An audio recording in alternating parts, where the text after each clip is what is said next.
Bismillahirrahmanirrahim. Assalamualaikum warahmatullahi wabarakatuh. Selamat pagi, selamat siang, selamat sore, dan selamat malam Ananda semuanya. Semoga Ananda semuanya dalam keadaan sehat walafiat tanpa kurang satu apapun. Amin, amin ya robbal alamin. Oke, pada video pembelajaran kali ini Bapak akan membahas tentang termokimia. Dimana pembahasan ini sebenarnya sudah kita bahas minggu yang lalu tentang termokimia, tapi Bapak ulang sedikit biar kalian ingat lagi. Termokimia ini kan terbagi atas dua suku kata, termo dan kimia. Termo ini kan ingat saja termos, berarti kan tentang panas. Kimia itu reaksi kimia, artinya reaksi kimia yang panas yang dihasilkan oleh reaksi kimia. Kemudian pada termokimia juga kita sudah bahas tentang sistem dan lingkungan. Di mana sistem itu adalah segala sesuatu yang kita amati. Kemudian lingkungan adalah segala sesuatu di luar sistem. Misalnya kita mau mereaksikan sesuatu, kita mereaksikan zat ke dalam Erlenmeyer atau ke dalam labu. Sekarang yang jadi perhatian kita, yang kita perhatikan adalah zatnya, karena zat itu yang disebut dengan sistem. Erlenmeyer atau lingkungan sekitarnya disebut dengan lingkungan. Atau dapat kita contohkan lagi, misalnya kalau kita mau buat sirup, kita masukkan sirup, kita masukkan air ke dalam gelas, masukkan es, maka yang kita perhatikan itu adalah sirupnya, berubah warna apa. Nah, sirup itu dikatakan sistem. Gelasnya, kemudian sekitar-sekitarnya, sendoknya, itu adalah lingkungan. Itu hanya contoh.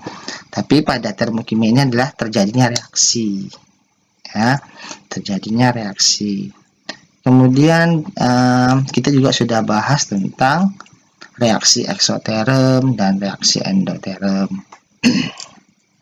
Masih ingat? Reaksi eksoterm itu kan dia ekso itu keluar, artinya dia mengeluarkan panas atau terjadi perpindahan kalor dari sistem ke lingkungan, artinya dia membebaskan kalor. Biasanya delta H-nya atau perubahan entalpinya itu bertanda negatif. Kalau reaksi endoterm itu terjadi perpindahan kalor dari lingkungan ke sistem. Kalornya masuk, ya, energinya masuk, sehingga delta H-nya bertanda positif, yang menerima kalor. Oke, kita masuk pada contoh soal, karena kemarin kita sudah bahas tentang materinya. Ini ada beberapa contoh soal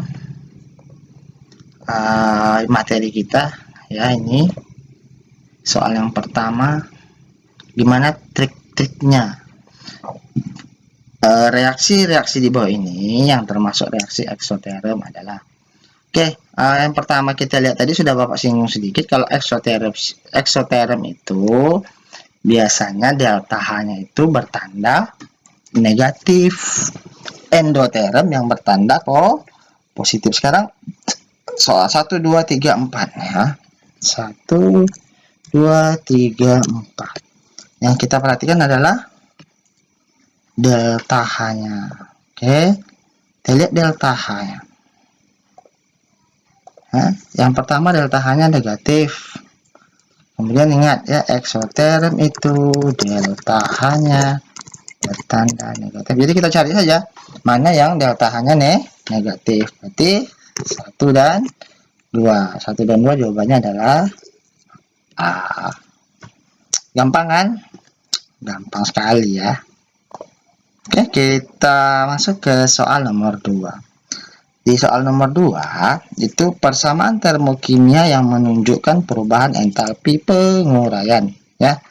Ingat, entalpi penguraian atau delta HD ya, delta HD. D itu artinya decomposition.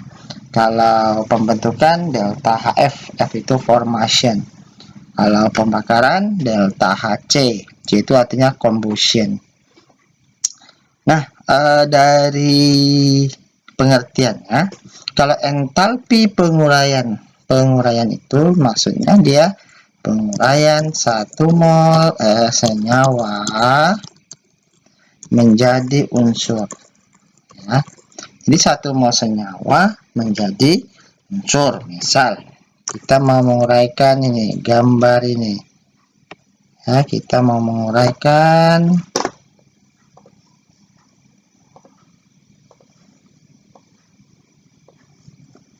kita uraikan gambar ini misalnya.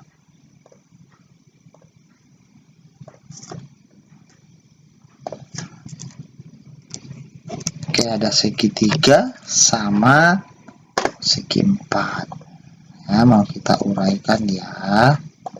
Nah, ini kita uraikan. Tentu kita sudah tahu nih, kalau kita uraikan segitiga dan ini gambar ini mau kita uraikan, tentu yang terurai adalah jadinya adalah segitiga gitu tambah dengan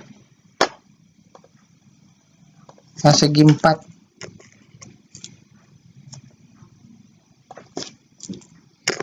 Nah, ini namanya penguraian. Siapa diuraikan? Segitiga dan segi 4 menghasilkan segitiga ditambah segi 4 atau penguraian ya, atau 1 mol senyawa menjadi unsur-unsurnya. 1 mol senyawa menjadi unsur-unsurnya. Nah, kalau kita lihat dari reaksi ini, A, B, C, D dan E. Oke, yang A ini sepertinya sudah mendekati karena dia senyawa, 1 mol senyawa. Oke, 1 mol senyawanya CH3COH menjadi CH dan O. Oke, kita anggap A itu benar dulu. Yang B CH3OH tambah 3O2 menghasilkan CO2 tambah H2O. Itu biasanya reaksi pembakaran ya. Delta HC ya, delta HC pembakaran. Yang C 2C tambah 4H2 tambah O2 menghasilkan, berarti kalau ini dia kebalikan dari penguraian, ini pembentukan. C tambah H tambah O menghasilkan, ini pembentukan, itu kan pembentukan 1 mol senyawa dari unsur-unsurnya. Jadi kalau unsur-unsurnya sebelah kiri, senyawanya sebelah kanan, itu dia bisa dikatakan dengan delta HF. Yang D juga sama ya, sama dengan C delta HF. Cuman yang bedanya, kalau yang C itu jelas dia ini 2 mol, sudah salah. Ya harusnya 1 mol. Ya, maka kita jawab jawabannya adalah A ya. Penguraian delta HD, decomposition. Oke, mudah ya. Sangat mudah sekali.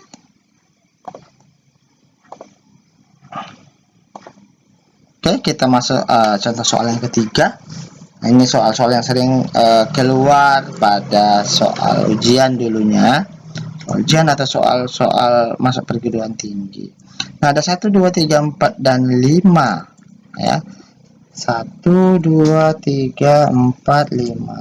1, 2, 3, 4, dan 5. Pernyataan yang benar adalah, oke. Kalau kita lihat dari reaksinya, ingat ya, dari reaksinya ini yang A menjadi B, dari 28 derajat menjadi 33 derajat. Kalau dia menjadi panas itu pasti eksoterm, itu aja ya, eksoterm. Kalau dia menjadi dingin itu pasti endoterm ya. Ini 28 20 turun berarti endo, 28 35 naik exo, 2826 turun endo. Oke, sekarang sudah dapat. Yang kedua yang kita lihat, ini terjadi perpindahan energi. Nah, kalau dia dari panas ke dingin, terjadi perpindahan energi dari sistem ke lingkungan ya.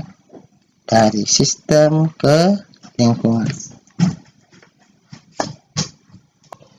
Nah, kalau kita lihat pada pernyataan 1 itu kan suhunya naik dari 28 menjadi 33, artinya sistem menerima masuk kalornya dari lingkungan, ya.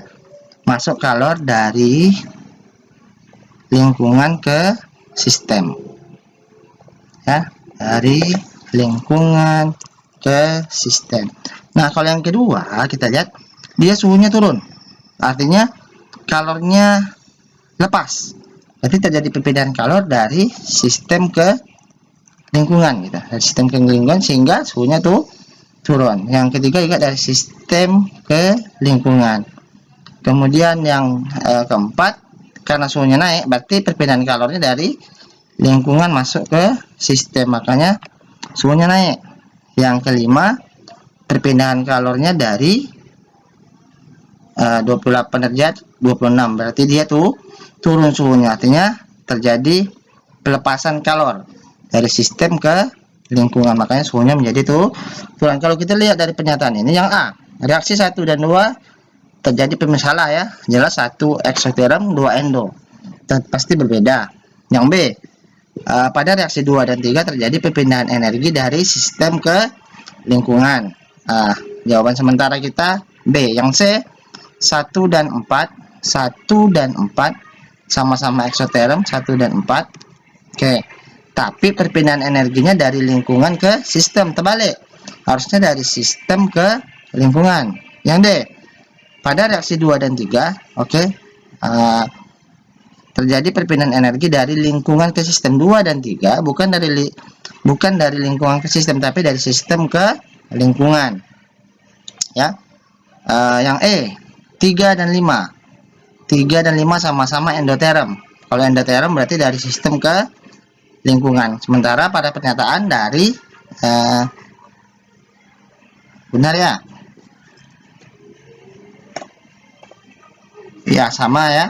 2 dan 3 dan 5 terjadi perpindahan energi dari sistem ke lingkungan, berarti ada 2 pernyataan yang benar, B dan E. Oke, mudah, ya. Mudah, karena kimia itu menyenangkan. Kita masuk soal selanjutnya, ya. Soal selanjutnya, persamaan termokimia menunjukkan reaksi pembentukan. Oke, pembentukan itu delta HF. Tadi kita sudah bilang, sudah kita sebutkan, sudah kita singgung bahwa reaksi pembentukan standar itu dari unsur, ya, pembentukan senyawa, 1 mol senyawa dari unsur-unsurnya, dari unsur menjadi 1 mol senyawa. Oke, poin pentingnya adalah 1 mol senyawa. Ingat, ya, 1 mol senyawa. Nah, kita lihat pada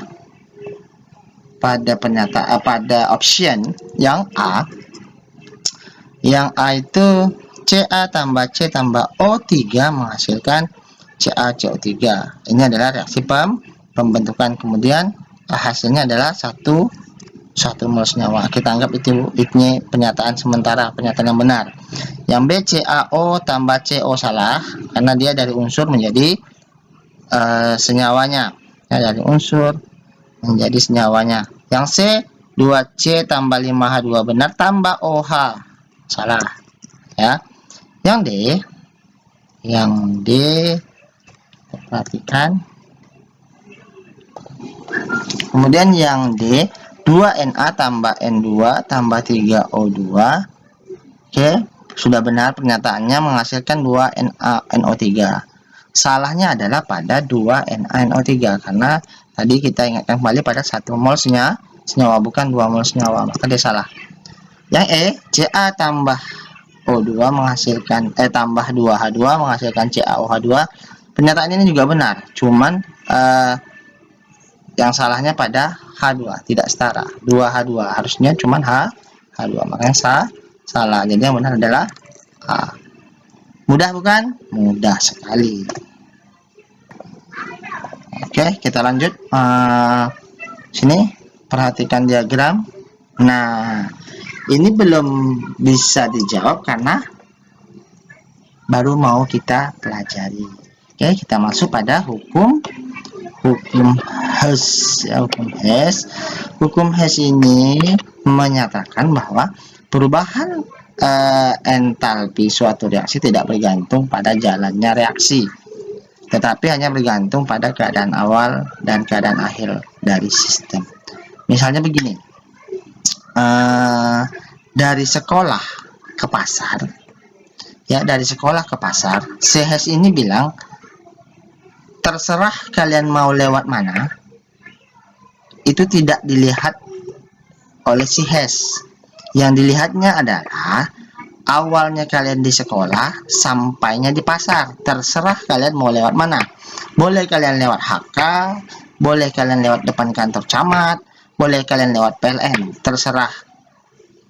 Karena menurut hukum Hess, perubahannya tidak bergantung pada jalannya reaksi, tapi tergantung dari kalian di mana awalnya dan di mana sampainya, di mana akhir dari sistem itu. Oke, paham ya? Nah, kita lanjutkan. Contoh begini, ya. Bapak belum masuk pada reaksi, ya. Bapak contohkan misalnya A berubah menjadi B, berubah menjadi C. Kemudian A berubah menjadi C. Oke, sekarang ada dua tahapan sebenarnya. Kalau kita lihat di sini, si A ini dia berubah menjadi C, ya. Si A ini dia berubah menjadi C. Kalau kita lihat si A ini dia berubah menjadi C dengan dua cara atau dengan dua jalannya. Si A langsung menuju C, kemudian si A berubah menjadi B, kemudian berubah menjadi C. Tapi menurut Hess, dia tidak bergantung dari jalannya, tapi bergantung dari keadaan awal dan keadaan akhir. Awalnya si A, berakhir di C dengan dua tahap. Yang pertama, oke, kita buat. Yang pertama, si A berubah menjadi C. Itu kan delta H. Tahap yang kedua, ya. Tahap yang kedua, si A berubah dulu menjadi si B, kemudian berubah menjadi si C. Sama aja, sama-sama dari A menuju berubah menjadi C, tapi dia dua tahap, ya. A berubah menjadi B delta H1, B berubah menjadi C delta H2. Jadi dapat kita simpulkan bahwa delta H1 ini akan sama dengan proses yang pertama, tahap yang pertama akan sama dengan tahap yang kedua. Artinya delta H1, delta H akan sama dengan delta H1 tambah delta H2. Oke, kita masuk pada contoh kedua. Paham ya? Bapak harapkan paham. Oke, kita masuk pada contoh yang berikutnya. Contoh kedua. Nah, kalau kita lihat di sini, ya, A berubah menjadi B, kemudian berubah menjadi D. A berubah menjadi B, berubah menjadi D. Itu tujuannya A, akhirnya adalah D. Kemudian A ini juga berubah menjadi C, kemudian berubah menjadi D. Artinya kan ada dua tahap. Si A ini dia berubah menjadi B dulu, baru berubah menjadi D dengan delta H1 dan delta H2. Kemudian si A ini juga dia berubah menjadi C, kemudian berubah menjadi B dengan delta H dan delta H3. Oke. Nah, kalau dari proses ini kan proses, kita anggap ini proses 1, kita anggap ini proses 2. Proses 1, si A berubah menjadi B, kemudian dia berubah menjadi si D. Proses 2, si A berubah menjadi C, kemudian dia berubah menjadi D. Sama aja ya, berarti menurut Hess dia proses yang dilihat adalah awal dan akhir. Nah, kemudian dari A menjadi B ini adalah delta H1, delta H1, B menjadi D adalah delta H2, delta H2, kemudian A ke C adalah delta H, kemudian C berubah menjadi D adalah delta H3. Maka dapat kita simpulkan bahwa proses pertama ini akan sama dengan proses kedua, karena dari A sama-sama tujuan akhirnya adalah D. Maka pada proses pertama kan delta H1 tambah delta H2, delta H1 tambah delta H2 akan sama dengan delta H tambah delta H3 ya, delta H tambah delta H3. Maka sekarang tergantung pertanyaannya. Kalau yang ditanyakan adalah delta H, kalau yang ditanyakan delta H, maka jawaban kita adalah, kalau yang ditanya tentukan delta H, tentukan delta H, maka delta H akan sama dengan delta H1 tambah delta H2, ini pindah ruas, kurang delta H3. Oke, saya bisa.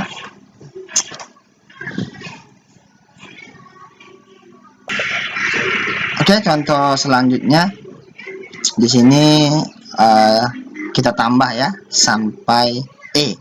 Oke, kita prosesnya dari A tapi akhirnya adalah C dengan dua cara. Yang pertama, si A berubah menjadi B, dari B berubah lagi menjadi C. Berarti awalnya A berubah menjadi C, kemudian si A berubah menjadi E, berubah menjadi D, terus terakhir berubah juga menjadi C. Berarti ada dua tahap ya. Terserah kita yang mana yang mau pertama, yang jelas dia sama saja. Mau yang atas ini proses 1, yang di bawah proses 2 itu podo wae. Nah, sama aja. Fada-fada. Oke, ternyata pada proses ini si A berubah menjadi C ada dua tahap. Kita buat dulu.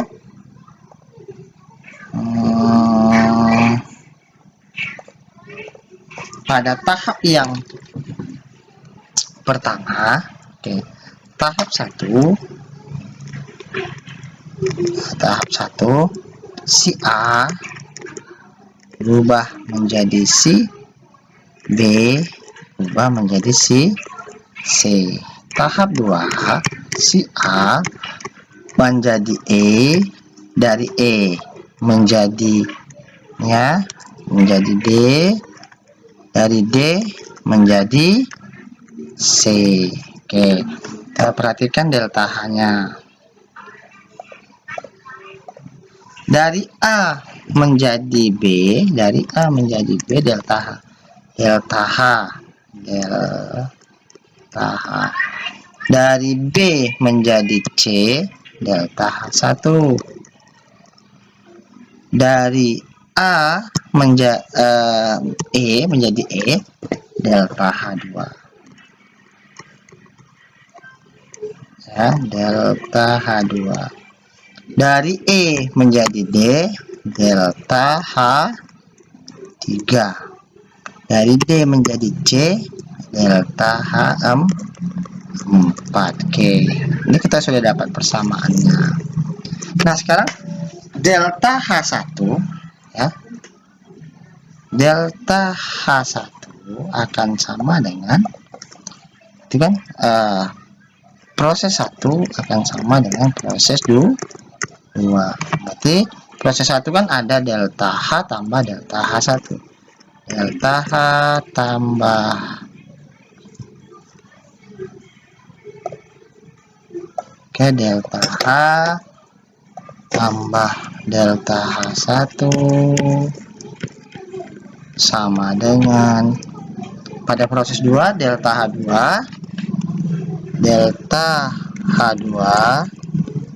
tambah delta H3 tambah delta H4. Oke, paham itu ya? Nah, kalau ditanyakan delta H, maka kalau pertanyaannya adalah delta H sama dengan delta H2 tambah delta H3 tambah delta H4. Berarti karena ini pindah ruas, delta H1 pindah ruas dari positif pindah ruas, maka dia menjadi negatif delta H1. Oke, paham ya? Oke ya. Nah, kalau kita lihat lagi dari soal yang kita tinggalkan tadi, soal nomor 5, perhatikan diagram berikut. Maka jawabannya adalah, oke, tadi kita sudah ada belajar. Maka jawabannya adalah sekarang ada 2 proses. A menuju B dengan 2 tahapan. Yang pertama A langsung menjadi B, yang kedua A menjadi C menjadi B. Kalau sebenarnya cara mudahnya langsung aja nak, karena ini sama ya, ini sama, berarti langsung aja delta H1 sama dengan delta H tambah delta H2 ya. Itu paling mudah sekali, tak usah kita buat lagi prosesnya. Berarti delta H1 ambil yang sendirian boleh, delta H1 sama dengan delta H tambah delta H2. Sekarang lihat pernyataan yang benar dulu. Ada enggak nih pernyataan delta H1 sama dengan, ternyata tidak ada ya. A jelas salah. Yang B delta H tambah delta H sama dengan delta H2. Maka kalau pernyataannya ditanya adalah delta H2 ya, maka yang ditanya delta H2, maka jawaban kita adalah maka kalau delta H2 ya, delta H2, maka ini yang pindah nih ya, delta H nya yang pindah, berarti delta H1 kurang delta H. Oke, salah ya, yang jelas B salah. Yang C, delta H1 sama dengan delta H2 tambah delta H. Iya, berarti delta H1 sama dengan, yang benar adalah C. Oke, mudah kan? Iya, ilmiah itu menyenangkan. Mungkin sampai di sini dulu pertemuan kita. Dipelajari lagi kembali di rumah, ditonton kembali video-video ini. Mudah-mudahan apa yang kita kerjakan hari ini mendapat ridho dari Allah Subhanahu wa Ta'ala. Sampai ketemu lagi di video pembelajaran berikutnya. Assalamualaikum warahmatullahi wabarakatuh.